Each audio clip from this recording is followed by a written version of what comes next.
In this video, we're going to be identifying stretches, reflections, and translations within expressions.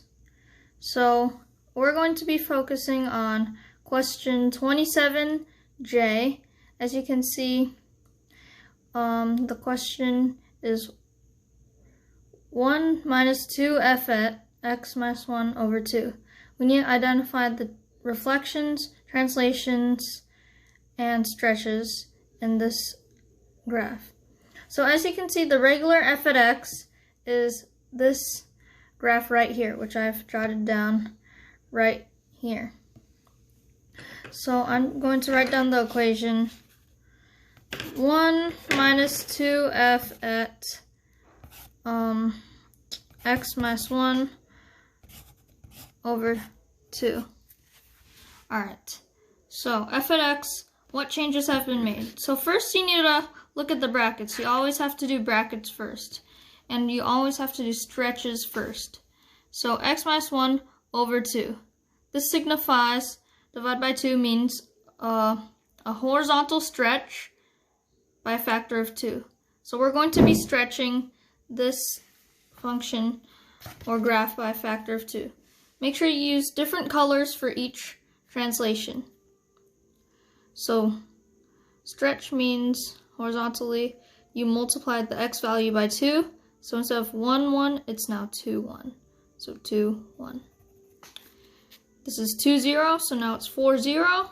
And this is 0, 0, so it stays the same. So now you connect it together like this. And let's move on to the next translation in the brackets.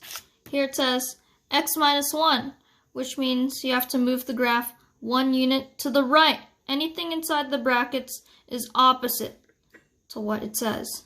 So x minus 1 means plus 1 to the right. So I'm going to use a different color. So you're basically shifting every point to the right. To the right. Then you connect all the points together like this. Alright. So now that we're done with the things inside the brackets, let's focus on the vertical translation. Vertical stretch. Here we have 2f at x, which means you have to stretch this graph vertically by a factor of 2. So which means every y value gets multiplied by 2. So we left off at the brown. 1, 0 stays 1, 0. 3, 1 is now 3, 2. And 5, 0 is now still 5, 0. So as you can see, we just stretched the graph by a factor of 2. As you can see, I'm using different colors for every translation to make it clear. So the next thing you want to do is apply the negative. This means it's a reflection along the vertical reflection. So negative f at x means a vertical reflection. So you're just going to reflect it vertically, which means over the x-axis. So every point gets reflected vertically. Flip over like that. Flip over. And you get this. So as you can see, it's a mirror image over the x-axis. And you're reflecting it vertically. So we've done everything, and now we're at the last translation, 1.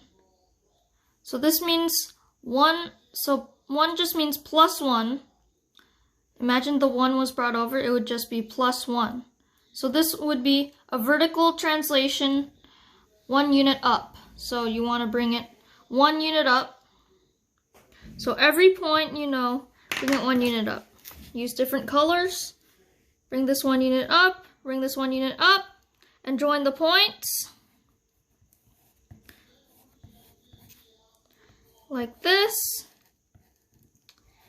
And that is how you do the graph of 1 minus 2 f at x minus 1 over 2. So what else are we going to do? We're going to do the domain and range of this function. So as you can see in the graph, these two are points and inclusive points, so they're included points, and domain. So how you write the domain is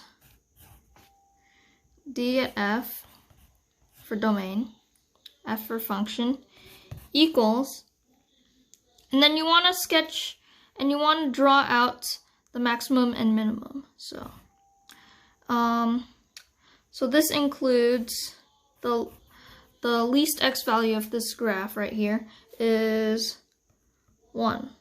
So 1, domain means x, by the way, and the maximum x value for this graph is 5.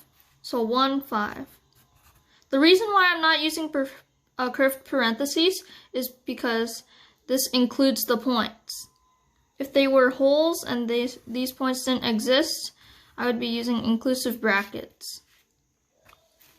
So range R, capital R, at f equals, so what's the maximum and minimum